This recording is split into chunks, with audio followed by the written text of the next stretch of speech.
Olá a todos, eu sou a professora Francelise, docente do curso de Medicina da Faculdade Pequeno Príncipe aqui em Curitiba, e é com muita alegria que aceitei esse convite de gravar e compartilhar um pouco do meu conhecimento em farmacologia com vocês. Vou me apresentar um pouquinho no próximo slide, só para vocês me conhecerem um pouco melhor. Bom, primeiramente, eu quero agradecer, antes da apresentação, agradecer o convite da IF PUC Campinas. Aqui em Curitiba, nós, claro, né, também temos a IF, já tive a oportunidade de fazer algumas palestras a pedido, então é sempre um prazer estar pertinho de vocês, podendo contribuir um pouco na disseminação do conhecimento. Bom, eu sou farmacêutica de formação, me formei na UEPG, uma universidade estadual aqui do Paraná. Sou pós-graduada em farmacologia, também em administração hospitalar. Meu mestrado é na área de microbiologia, parasitologia e patologia pela UFPR. E meu doutorado atualmente em curso é em medicina interna, também pela UFPR. Sempre gostei da área de mais clínica e atuei em hospital desde que sou formada, então sou uma profissional da área bem clínica. Já me apresentei dizendo que sou docente atual da Faculdade Pequeno Príncipe desde 2014. Eu também coordeno um projeto de extensão bem interessante que é sobre o Centro de Informações de Medicamento. Na verdade, nós implantamos um centro de informações sobre medicamentos aqui na nossa faculdade. E para quem conhece Médicos Sem Fronteiras, também sou farmacêutica atuante da organização desde 2011. Então, tenho ido para vários projetos. Agora, com o meu doutorado, acabo dando a minha disponibilidade no final do ano, vou nas férias, mas já passei por alguns lugares e sempre trabalho em hospitais, né? Como eu falei para vocês, sou da área bastante hospitalar. Então, já estive na Índia, em Serra Leoa, no Iraque, no Iêmen. Vamos ver para onde eu vou esse ano. E é isso, super breve, só para vocês conhecerem um pouquinho, né? Texto extraído do meu próprio currículo Lattes, então se alguém tiver interesse e quiser acessar o currículo, fiquem à vontade. É, Bom, é isso. Vamos iniciar e quero que saibam que sigo à disposição. Se vocês precisarem entrar em contato, quiserem tirar dúvida, não sei, vocês por favor fiquem à vontade. Bom, nesse primeiro momento eu quero apresentar para vocês a divisão do sistema nervoso. Acredito que todos já a conheçam, mas só para lembrarmos sobre o que iremos tratar nessa aula. Optei por minimizar o vídeo porque o vídeo acabava pegando em cima de vários slides, então vou desaparecer por um momento, tá bom? Bom, estamos falando sobre a farmacologia do sistema nervoso autônomo. Aonde se encaixa o sistema nervoso autônomo? Então, vejam, a partir do sistema nervoso como um todo, que é dividido, né, em sistema nervoso central e periférico, na periferia encontra-se o sistema nervoso autônomo, que é dividido em simpático e parasimpático, que é o que nós vamos falar sobre a farmacologia. Então, pessoal, o foco da aula de hoje é na atuação, medicamentos, para vocês conhecerem como funciona a ação periférica desses medicamentos e não central, tá? Eu vou falar um pouquinho, claro, como que, né, foi pedido para eu tratar um pouco sobre a fisiologia inclusive do sistema nervoso autônomo, então vocês vão compreender aonde vai ter atuação de alguns certos medicamentos no sistema nervoso central. Eu vou falar para vocês, tá bom? Mas eu acho que para entender como que funciona esses medicamentos que são bem corriqueiros, eu quero trazer algo mais do dia a dia aplicado com medicamentos que vocês até conhecem, acredito eu, é, para que vocês assim tenham um início ou vocês comecem a perceber que o raciocínio clínico muitas vezes vem de uma teoria, né? Do que se aprende na teoria, tá? Eu costumo dizer aqui para os meus estudantes que o conhecimento da fisiologia, da patologia e da farmacologia parece que elas não se separam, né? É uma coisa só. Se eu sei como funciona o organismo normal, depois eu aprendo o que está doente, e aí vem a terapia, vem como tratar, estou falando da parte farmacológica exclusivamente, né?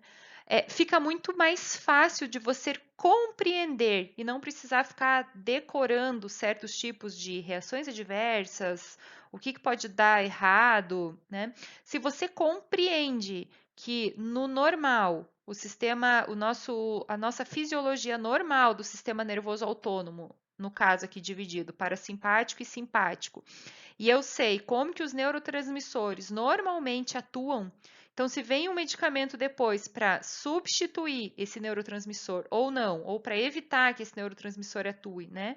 A gente vai retomar aqui alguns conceitos de agonista, antagonista. Se você já compreende como a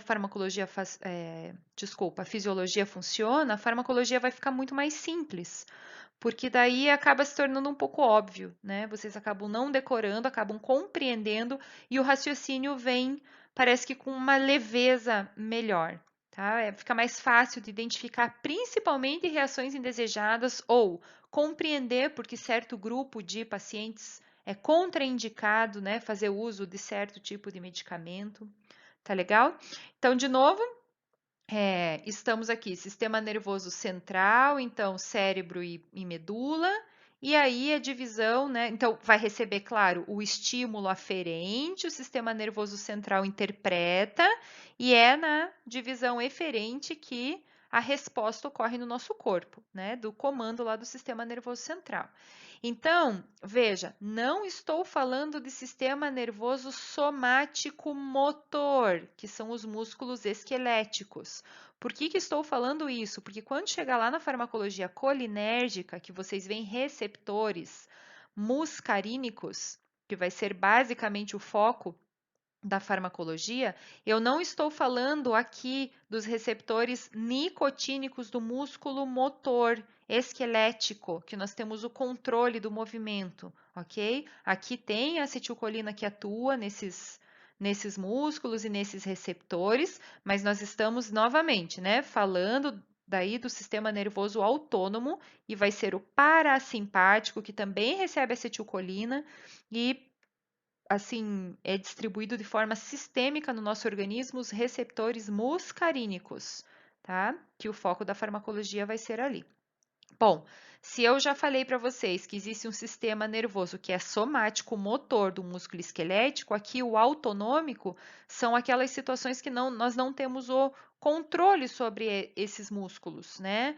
Ou sobre a atuação desses neurotransmissores, tá? Então, não depende exclusivamente de mim o músculo cardíaco funcionar, várias glândulas diferentes, tá? Lá no pulmão, né? Eu posso tentar prender a respiração, mas sozinha eu não consigo prender essa respiração por muito tempo. Então, meus brônquios funcionam, tudo vai funcionando, e vai sendo regulado pelo nosso organismo, tá? Então, é sobre este sistema que a gente vai tratar aqui. Gastei um pouco mais de tempo para que fique bem claro para vocês poderem entender. Reforçando nesse slide, então, o sistema nervoso periférico autônomo é a divisão eferente, né, que faz a comunicação com o sistema nervoso central. Então, todo o comando que vem do sistema nervoso central para os nossos órgãos é esse sistema que regula os processos involuntários, como falado anteriormente, diferente do somático motor voluntário, que temos o controle do movimento dos músculos esqueléticos, né? E ele está sempre ativo, respondendo a várias informações que recebe do ambiente, da via aferente, né? Para regular as funções do organismo e responder também perifericamente. Então, a frequência cardíaca, a respiração, a digestão, praticamente toda a via glandular, né, depende bastante do sistema nervoso autônomo. E aí, fica interessante a gente já começar a ver as diferenças entre esses sistemas de forma mais fisiológica, entre o simpático e o parasimpático, por mais que eu vá tratar a farmacologia de forma independente, assim, de um e de outro, porque são sistemas que, na verdade, se complementam, né? Basicamente, a função entre um e outro, a maioria são antagônicos, mas existem situações onde o simpático e o parasimpático se ajudam, né? Gosto muito desses modelos e essas figuras que trazem, né, a questão da inervação ali, crânio, sacral, tóraco, lombar, da onde sai todas essas fibras nervosas, tanto do simpático como do parasimpático, porque são essas inervações que chegam nos órgãos da periferia, tá? E esses órgãos da periferia, eles têm receptores basicamente para os dois sistemas, tanto simpático e parasimpático. Então, se a liberação na periferia for do neurotransmissor do simpático, ele vai ser ativado, né? O receptor vai ter afinidade por esse neurotransmissor e vai ser ativado. Se for da via parasimpática, também tem receptor.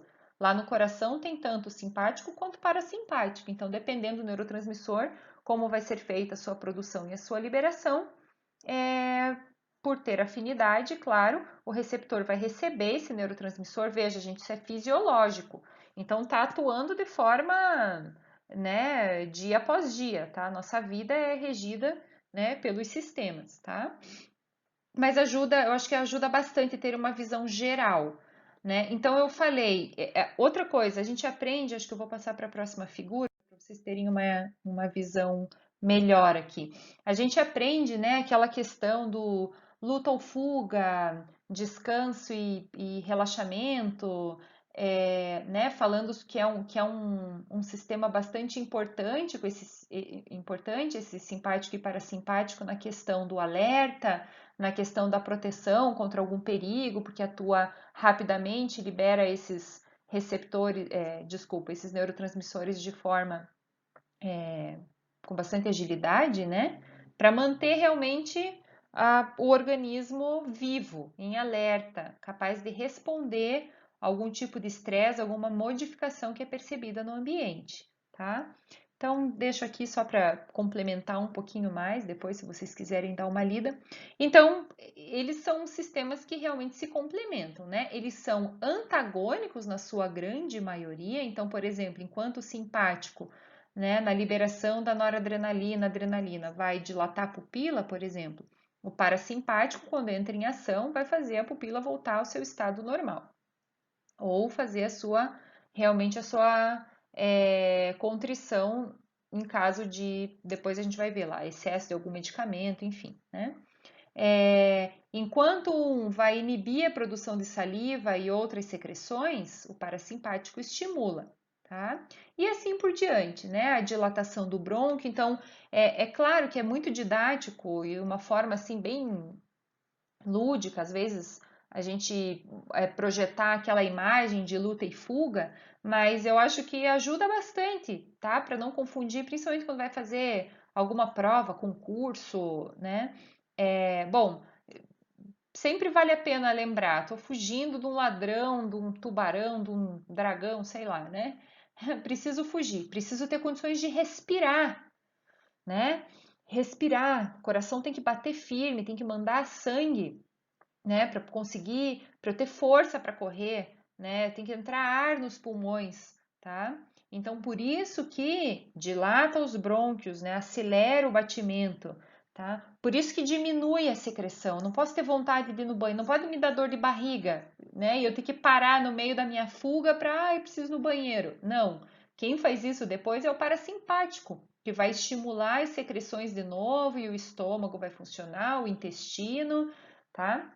Quando eu já estiver numa situação tranquila, de calma, ok? Acho que vocês entendem isso. Então, ele é antagônico em várias situações, ok? Mas em outras eles se ajudam. Por exemplo, aqui nos órgãos de reprodução, por exemplo, tá? Então, lá para promover a ejaculação que o simpático está atuando, eu preciso do parasimpático para acontecer a ereção, por exemplo, né, peniana. Então, eles se ajudam. Aqui, eles são realmente aditivos, né? Eu preciso de um para que o outro possa acontecer. tá? Na grande maioria são antagônicos e em algumas situações ainda tem uma inervação única, tá? Por exemplo, né, a produção de lágrima tem a inervação parasimpática, tá? Que não tem a inibição, que não tem, desculpa, a inervação simpática, por exemplo. Tá? E em outras situações também, a gente vai visualizar isso. Um outro esquema excelente para entender como que essas fibras nervosas saem lá do sistema nervoso central, da medula, né? Aqui envolvem dois neurônios mandando mensagem, né? Então, um é central, então essa fibra aqui, que ela é pré-ganglionar antes do gânglio, que vai fazer a comunicação e vai dizer a mensagem, olha, libera acetilcolina ou libera noradrenalina, adrenalina, tá? Vai depender do estímulo que vem centralmente. Então, eu tenho um neurônio saindo do parasimpático, no caso aqui do parasimpático, eu chamo esse neurônio aqui, né, essa fibra nervosa, de pré-ganglionar, e ela é colinérgica, na verdade todas são colinérgicas, porque todas elas que saem do sistema nervoso central, independente se é simpático ou parasimpático, vai liberar acetilcolina, ok? E aí, quando encontra o gânglio nervoso, que vai ser, né, aquela reunião de vários corpos celulares ali, para ter a nova fibra aqui, ela é chamada de pós-ganglionar, ok? E essa fibra, que é pós-ganglionar, aí ela vai ser colinérgica ou adrenérgica, dependendo se ela libera acetilcolina ou noradrenalina, tá? Ou adrenalina, né? E aí, essa segunda fibra que vai liberar o neurotransmissor, ele vai estar fazendo isso já lá no órgão, praticamente no órgão-alvo, e libera o neurotransmissor que vai encontrar o seu receptor, certo?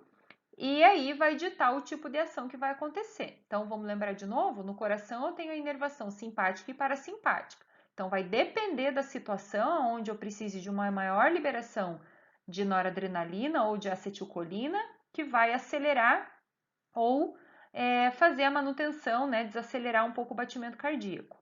Tá? Isso vai depender muito da situação, ok? Lembrando que o receptor está lá expresso. Se não tiver liberação de neurotransmissor, o receptor fica quietinho lá, né? Ele não vai ser ativado, ok? Então, mediante a liberação do neurotransmissor que vai ter a sua ativação. Então, dessa imagem, o que tem? Tem, na verdade, várias informações interessantes aqui para a gente aprender da fisiologia. Esses nervos que são do parasimpático, vejam, eles são longos, tá? Então, eles são mais longos e aí eles fazem a liberação da acetilcolina, né, no gânglio que vai fazer aqui a comunicação. E essa segunda fibra, que é pós-ganglionar, ela é curtinha, praticamente dentro do órgão-alvo. Então, é muito específico, quando tem a liberação aqui da acetilcolina, ela já acha o receptor muscarínico, né? Tá tudo muito próximo, muito perto. Então, parasimpático, a primeira fibra, que é pré-ganglionar colinérgica, é longa, e a segunda é curta, né? A pós-ganglionar, no caso aqui colinérgica, porque vai liberar acetilcolina. No simpático, no sistema simpático, a fibra pré-ganglionar ela é curta, libera a acetilcolina num primeiro momento, daí vai fazer a conexão aqui com o gânglio, e ela é mais longa, né, na pós-ganglionar, tá? E por isso que a gente fala que muitas vezes a adrenalina, a noradrenalina, tem uma ação mais difusa no órgão. Ela não está assim inervada bem direto dentro, às vezes, do órgão-alvo, tá bom? Só para vocês saberem, né? E aí, lembrar que tem os nervos aqui, ainda a inervação simpática, que ocorre da liberação, de novo, lá da medula, né? Centralmente, tem uma fibra colinérgica pós-ganglionar, de novo liberando acetilcolina, mas que faz a sua ação direto lá na medula da adrenal. Lembram disso? O que é produzido na medula da adrenal? A adrenalina. tá? Noradrenalina também em menor quantidade, assim como no sistema nervoso central, lá nos neurônios, né, noradrenérgicos, é mais noradrenalina do que adrenalina, tá? Mas aqui na medula adrenal também vem uma descarga direta, a gente produz a adrenalina. Só que essa adrenalina que vem da medula adrenal, lembrem que ela faz a sua ação via corrente sanguínea. É a adrenalina que percorre os vasos sanguíneos e não liberação direta, por exemplo, como a gente está falando de uma fibra nervosa, né? Que sai lá do terminal axônio do neurônio e vai receber, o receptor já está lá no órgão inervado, tá? As vias são diferentes. Que via é essa aqui quando a molécula viaja longas distâncias e vai pelos vasos sanguíneos? São os hormônios, ou o neurohormônio no caso da adrenalina, tá? Ela está sendo produzida na medula da adrenal e está viajando longas distâncias via corrente sanguínea, tá? Diferente dela ser liberada a molécula no terminal axônio de uma fibra nervosa e já encontrar o seu receptor, né, no órgão onde está sendo inervado. Compreenderam isso? Muito bem. Então, longo, curto no parasimpático, curto, mais extenso, né, mais longo no simpático, ok? Bom,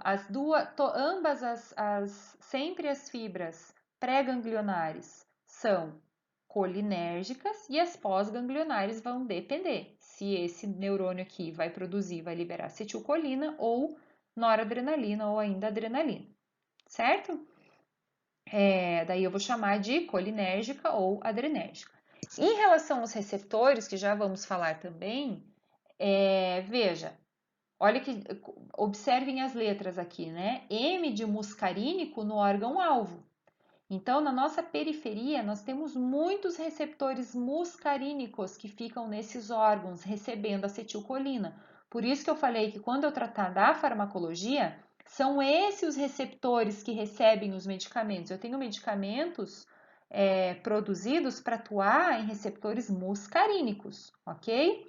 Observe esse N aqui. Os receptores nicotínicos ou estão lá no músculo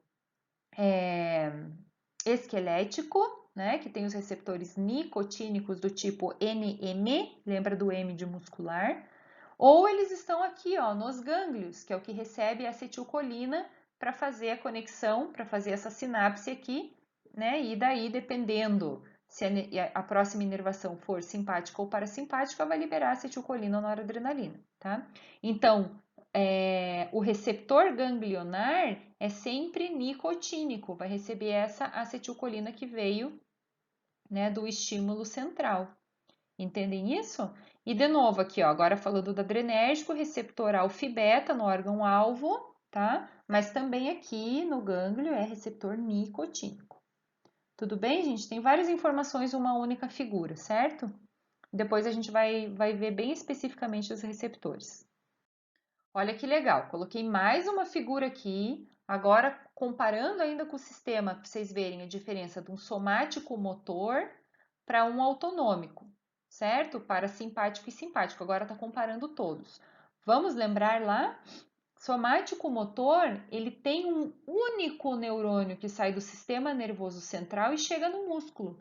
Ele não faz conexão pelo meio do caminho, ele não encontra nenhum gânglio que precisa ter um disparo, né, para que seja liberado um outro neurotransmissor. É direto, tá? Então a acetilcolina é liberada, a gente aprende lá que é a placa motora, né, que recebe essa acetilcolina e vai ter receptor nicotínico aqui para poder fazer um movimento estimulatório, sempre estimulatório, tá? Sempre excitatório do músculo esquelético. Isso aqui é o meu sistema voluntário. Então, estou mexendo os meus dedos, né? Mexo o meu corpo, a cabeça, as pernas, tá? Esse é o meu controle motor voluntário. E aí, comparando com tudo que eu acabei de falar, então nem quero me estender, né? Temos lá o simpático, então a fibra colinérgica pré-ganglionar vai liberar acetilcolina, vai fazer essa conexão com o gânglio e daí vai liberar noradrenalina, se for adrenérgico, se for uma fibra pós-ganglionar adrenérgica, certo? Da mesma forma, na medula da adrenal, como eu falei para vocês, também o pré-ganglionar é colinérgico, vai liberar acetilcolina, os receptores aqui são nicotínicos, tá? E aí vai fazer esse estímulo de liberação de adrenalina e noradrenalina, tá bom? Que vai via sanguínea, aqui neurohormônio, viajar longas distâncias, né? De forma sistêmica, ok? No parasimpático, olha lá, eu tenho a minha fibra pré-ganglionar longa, né? Ela é colinérgica, libera acetilcolina, o receptor aqui é nicotínico, e aí ele vai encontrar também a outra fibra pós-ganglionar, ela vai ser colinérgica, porque está liberando acetilcolina, e também vai lá já no órgão-alvo, tá? Para poder encontrar os seus receptores específicos, né? A resposta, gente, nos órgãos-alvos, nesse caso de simpático e parasimpático, ele pode ser excitatório ou inibitório.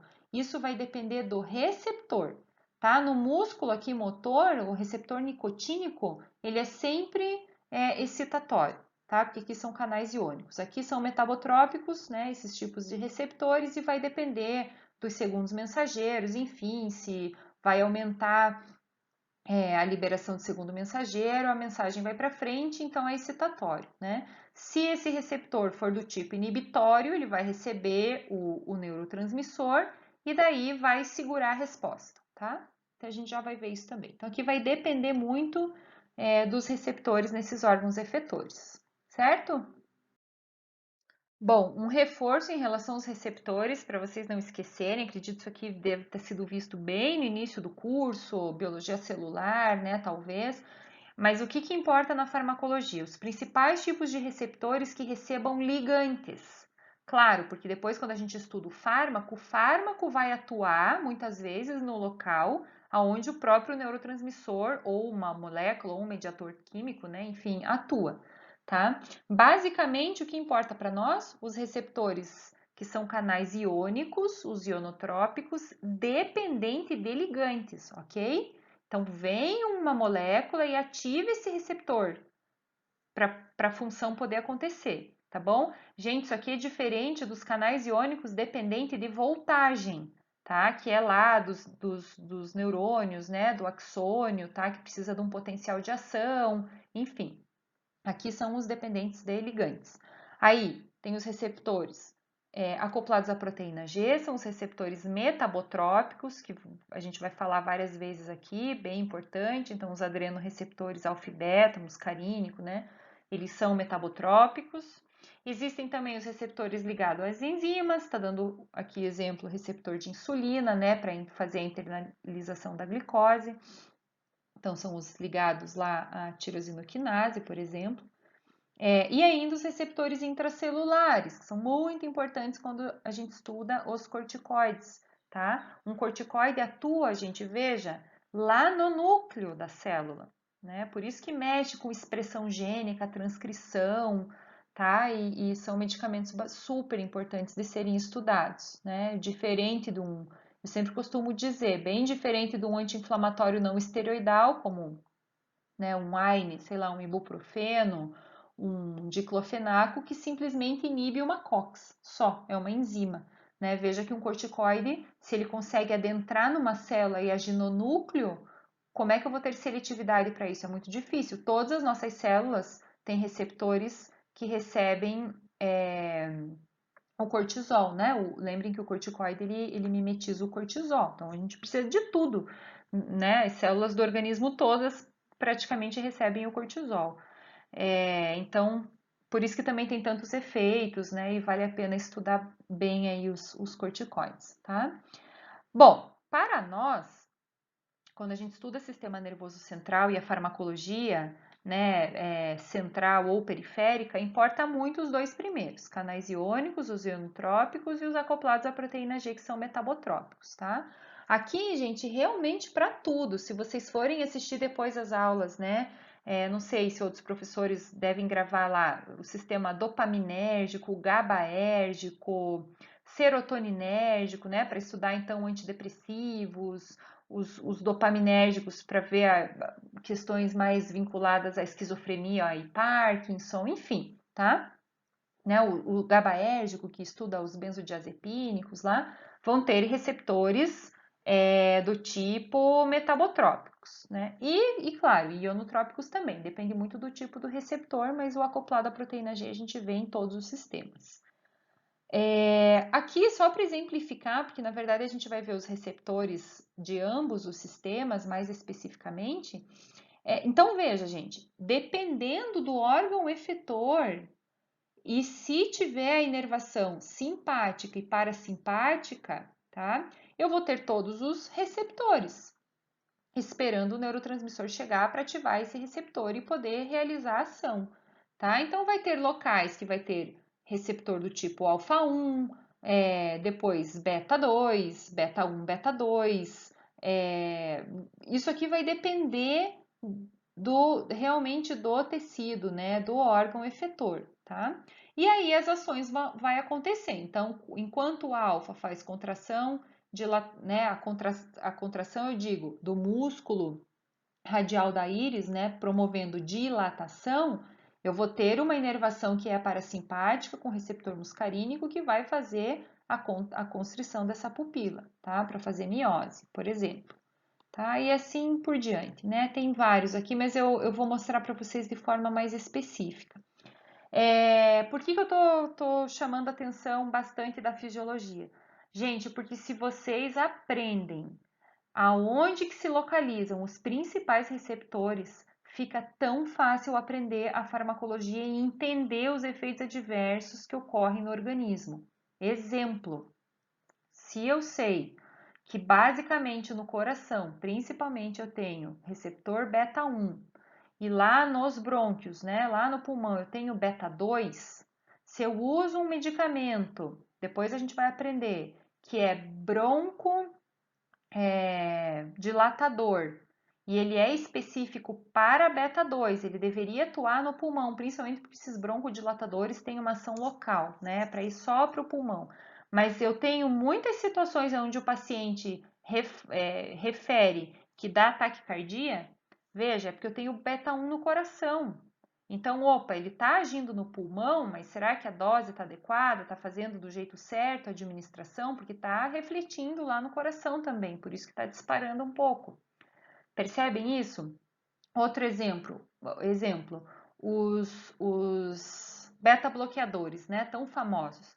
Beta-bloqueadores que não são específicos, exemplo, propranolol, tá? Ele é beta 1, mas ele não tem uma direção só para o beta 1, ele é beta 1, beta 2. Então, da mesma forma que ele bloqueia a beta 1, ele vai bloquear a beta 2. Se eu sei que beta 2 está no pulmão, e o que faz um receptor beta no pulmão? Ah, ele é para broncodilatar. Quando chega a noradrenalina, nesse receptor beta 2, broncodilata, respiro mais. Opa, se tem um medicamento que vai agir como antagonista, vai bloquear a ação nesse beta 2, o que ele está bloqueando? A não ação da noradrenalina, concordam? Então ele vai fazer uma broncoconstrição. Quais são os pacientes que tem que tomar cuidado? Os pacientes que já têm problema respiratório ou bronco, né, pulmonar. Então, paciente DPOC, paciente asmático, paciente que tem bronquite. Para que vai usar um propranolol, que não é específico, é beta 1, beta 2? Nesses pacientes que têm problema respiratório, pode ser problemático. Concordam? Porque o medicamento é para agir no beta 1, para fazer antagonismo de beta 1, mas ele não é específico, ele também vai bloquear beta 2. Vocês percebem que se vocês entenderem as ações fisiológicas, né, desses neurotransmissores, nesses receptores, fica muito fácil de entender a farmacologia. Tá? Da mesma forma, medicamentos que são muscarínicos e deveriam ter uma ação de antagonista de receptor muscarínico glandular, muito bem, é para diminuir cólica e diminuir a diarreia, por exemplo, tá? Então, eu faço uso de um Buscopan, que é antagonista, né? A escopolamina lá, ela é antagonista muscarínico, só que o muscarínico glandular, eu não tenho só para secreção do estômago, intestino. Eu tenho a da saliva, eu tenho a da lágrima. Então, às vezes eu faço uso de um medicamento e por isso que vem aqueles efeitos que a gente aprende, né, que são efeitos antimuscarínicos, que é visão turva, a visão embaçada, seca, boca seca, tá? Puxa, mas eu tomei um medicamento que era para me ajudar a diminuir dor, cólica, diarreia, náusea, tá? Mas está tendo se eu estou fazendo uso sistêmico desse medicamento, ele vai atuar em tudo quanto é receptor muscarínico. Concordam? Então, depende muito, gente, da especificidade do medicamento. Agora, se eu sei aonde que esses receptores, os principais, não tem como também saber de todos, né? E se precisar, dá para consultar. Mas os principais, sabendo onde eles se localizam, olha, gente, ajuda 90% para lembrar numa prova, porque aí aquela ideia, né? Puxa, se eu estou fugindo do ladrão e o simpático faz dilatar a pupila, o parasimpático, né, faz a contrição. Beleza, daí vai estudar um colírio, né? Então, esse colírio é para fazer midríase e miose. Já sabe qual é o sistema que está sendo ativado, né? Se esse colírio vai ser agonista ou antagonista. Isso facilita muito na farmacologia, tá? Então é legal, os principais, é muito legal realmente de saber como que funciona. Bom, gente, e aí, antes de entrar especificamente para falar do sistema noradrenérgico e colinérgico e a farmacologia, quero dar uma recapitulada também na questão da sinapse química, que muito importa falar aqui do sistema nervoso central, no caso, porque a gente vai aprender, né, que tem a liberação desses neurotransmissores depois para a periferia. E assim, gente, essa questão da sinapse química, ela é quase que uma fórmula básica. Aprendeu certo de uma vez, ela se estende para todos os sistemas. É claro que de sistema para sistema vai mudar o tipo do neurotransmissor, quem é o seu precursor, vai mudar os receptores, vai mudar a enzima que degrada esse neurotransmissor. Então, claro que alguns itens eles mudam, mas no geral a sinapse química acontece da mesma forma, é um padrão, tá? Eu estou percebendo que quase chegamos nos 40 minutos, então eu estou achando que eu vou fazer aulas por parte. Eu acabei de ter essa ideia aqui. Provavelmente eu vou encerrar agora, vai ser a primeira parte, e depois eu vou fazer só o noradrenérgico e só o colinérgico para não ficar extenso e eu conseguir carregar esses slides para vocês também. Bom, então, gente, uma sinapse química funciona de que forma, né? Com o neurônio pré-sináptico e o neurônio pós-sináptico. Vamos pensar que isso aqui está acontecendo no sistema nervoso central, ok? Receptor pré e neurônio pré e neurônio pós. Mas, se for na periferia, esse pós-sináptico pode ser o órgão efetor. Percebem? Pode ser aquele primeiro neurônio, né, a fibra nervosa que vai liberar o neurotransmissor, e aqui já pode ser o órgão efetor com os vários tipos de receptores e que daí já vai dar o efeito desejado na periferia, tá? Mas como é bacana estudar, porque vocês provavelmente vão ver todos os outros sistemas, né? Comigo aqui vão ver noradrenérgico e colinérgico, mas vai ter o dopaminérgico, como eu falei, serotoninérgico, GABAérgico, enfim. Então, olha só, gente, o neurônio pré-sináptico, o que é esse final do neurônio pré-sináptico? É o seu axônio, né? É a terminação, tá? Do axônio, é onde vai liberar as vesículas aqui com o neurotransmissor. O que precisa acontecer nesse neurônio pré-sináptico para que o neurotransmissor seja liberado? Primeira coisa, o potencial de ação, que vem, né, de toda a extensão do axônio, que é gerado lá no corpo celular. Então, ele vai receber uma mensagem anterior de um neurônio, né, que vem antes da fenda sináptica. Então, vai ser daí o neurônio, claro, pré-sináptico anterior, né?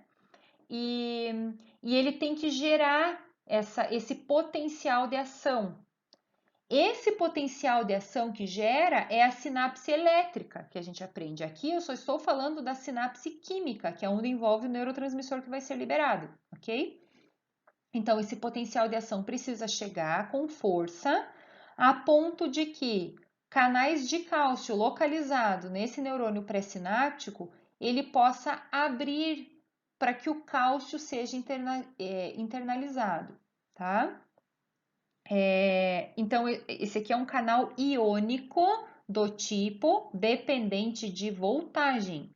Ele não está dependendo de um ligante para que esse canal se abra, precisa de um potencial de ação, ok? Então, tem que ter a sinapse elétrica acontecendo aqui para ativar esse canal de cálcio, que é dependente, né, que é dependente de voltagem, para que o cálcio entre e esse cálcio sinaliza essas vesículas para que elas venham próxima da base do axônio para elas serem liberadas. Então, por exocitose, né, acontece esse processo aqui e o neurotransmissor ele é liberado, tá? Então, tem a fenda sináptica, que é super minúscula, né, que é só representativo, que está numa distância enorme. E aí, esse neurônio pós-sináptico, que já vai ser o corpo celular, muitas vezes o outro neurônio, existem na verdade vários modelos, né, gente, de conexão na sinapse, tá? Tô falando bem o padrãozinho. Então, esse corpo celular aqui vai ter vários receptores, e dependendo do neurônio que está liberando um neurotransmissor X, ele vai ter a sua afinidade e vai encontrar o seu próprio receptor. Então, lembrem que nesse pós-sináptico, posso ter vários tipos de receptor, gente. Adrenérgico, colinérgico, dopaminérgico, mas se essa vesícula está liberando noradrenalina, essa noradrenalina vai encontrar o seu próprio receptor que tem, aqui, vamos dizer, né, o desenho do triângulo e que vai ser totalmente compatível para receber a noradrenalina. Se aqui do lado fosse um receptor que tivesse uma bolinha, por exemplo, como é o meu cursor está mostrando, a noradrenalina não conseguiria encaixar ali, né? Porque precisa de uma molécula redonda. No caso, a acetilcolina, geralmente a gente representa assim por um círculo, tá bom? Então aqui a noradrenalina não vai encaixar. Se aqui fosse um quadrado, por exemplo, né? É a dopamina que se encaixa ali, ou o GABA que se encaixa, enfim, tá? Vai depender muito aí da liberação e do tipo do neurotransmissor e do receptor. Então, gente, esta sequência, ela é a mesma da sinapse química para qualquer sistema. Então, precisa de um potencial de ação no número 1, o canal de cálcio, que é voltagem dependente, abre mediante esse potencial de ação. Se o potencial de ação não for forte o suficiente, esse neurônio vai ficar quieto aqui, não vai abrir, não vai liberar neurotransmissor nenhum. O cálcio vai entrar na célula, né? A vesícula, por exocitose, ela vai ser liberada, que vai liberar o neurotransmissor, ele vai se difundir pela fenda, e aí vai encontrar o receptor, né? Que se localiza no neurônio pós-sináptico.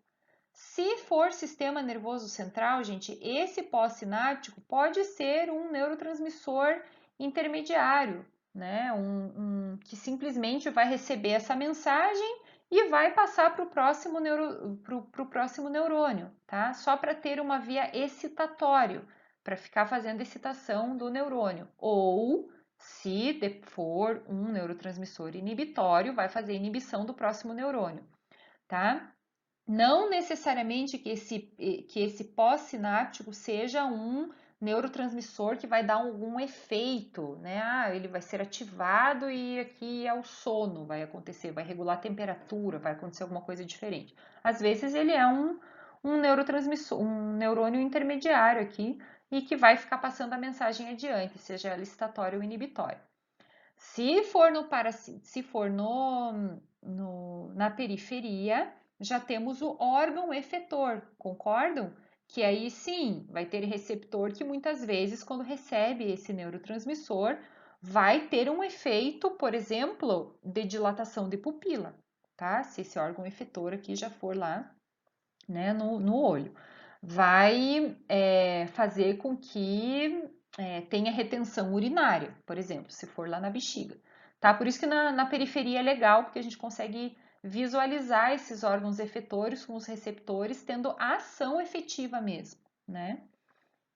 Compreenderam isso, gente? Isso aqui vai seguir o padrão para todos, tá? Agora, depois que esse neurotransmissor conseguiu atuar no receptor, este neurotransmissor ele tem um tempo de meia-vida. Então, ele não fica eterno aqui, né, ativando. Eu tenho as enzimas que controlam a ação dele e que vai ser metabolizado e vai ser destruído, por exemplo. Dependendo do neurotransmissor, vai ter a sua enzima própria que vai encerrar aqui o processo. Ou ainda, existem proteínas aqui no pré-sináptico, né? Que são proteínas de transporte que fazem a captação desse neurotransmissor e também reciclam, aproveita esse neurotransmissor e ele vai voltar para a vesícula, vai ser internalizado e vai poder ser aproveitado novamente, tá? Então, dependendo do sistema, ele vai ter uma forma de reciclagem, uma forma de degradação desse neurotransmissor e por isso que a gente estuda aí sim os sistemas de forma independente.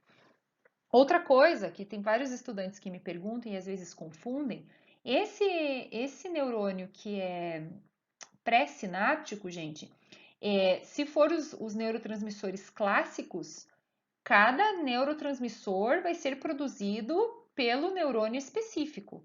Então, se esse neurônio ele for um neurônio noradrenérgico, ele vai produzir noradrenalina. Não tem noradrenalina, acetilcolina, dopamina e serotonina aqui dentro da vesícula sendo liberado. Não, ele é um neurônio noradrenérgico, então ele só vai liberar noradrenalina, ok? Aqui sim, vai ter vários tipos, como eu expliquei para vocês, de receptores e por afinidade o receptor alfa e beta que capta essa noradrenalina. Se ele for aqui um neurônio dopaminérgico, aqui dentro da vesícula vai ter dopamina, tá? Então, toda vez que chegar um potencial de ação e ativar, né, daí vai ser necessária a liberação de dopamina, esse neurônio específico vai liberar a dopamina. Assim é para GABA, assim é para acetilcolina, assim é para tudo que a gente estuda, para, né, o sistema glutamatérgico, enfim. Tá bom, gente? Em algumas outras situações, por exemplo, agora que eu falei em glutamato, né? O glutamato dentro da vesícula pode liberar a substância P, tá? Então, né, para controle de dor lá, enfim.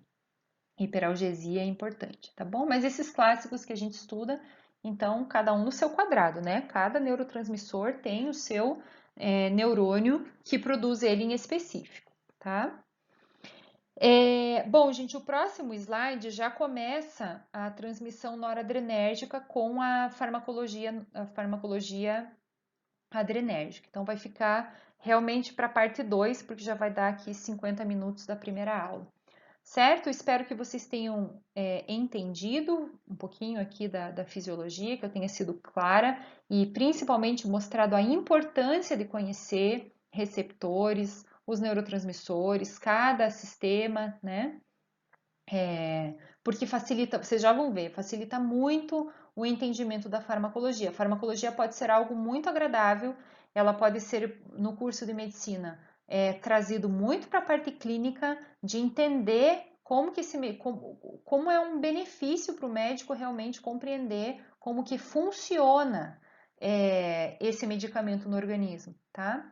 Não seja assim, porque para decorar, gente, uma interação medicamentosa, um evento adverso ou um mecanismo de ação, isso tem na bula do remédio, né? Isso todo mundo tem acesso. Agora, para a escolha da terapêutica, para você entender por que é importante, talvez o seu paciente vai precisar de um beta-bloqueador e por que é importante ser um mais específico do que um menos específico, né, visto quais são os problemas do seu paciente, nossa, faz toda a diferença. Né? Você orientar ele depois e dizer, olha, você vai tomar esse medicamento, vai diminuir a tua cólica, mas você pode sentir sono, você pode sentir a boca bem seca, você pode sentir um desconforto nos olhos. Isso é muito legal, tá? E é dessa forma que eu procuro sempre conduzir as minhas aulas de farmacologia, que seja agradável. Farmacologia, na verdade, gente, ela é a terapêutica do médico.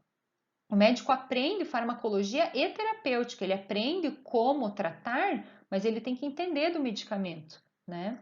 Então, tem que ser algo realmente agradável, né? Eu costumo dizer que pode ser um excelente profissional, tem um diagnóstico muito preciso, mata a charada ali, né, certinho. Mas se não sabe como tratar, às vezes você não vai ter um sucesso de tudo, né, de tudo que foi estudado antes e entendeu o que o paciente tem, se lá no final, às vezes, o paciente não vai fazer uso daquele medicamento de forma correta. Então, tem que ser do início ao fim, para ter realmente um sucesso da terapia, né? Do início ao fim. Tá bom? Então, já vamos começar a parte 2. Um abraço!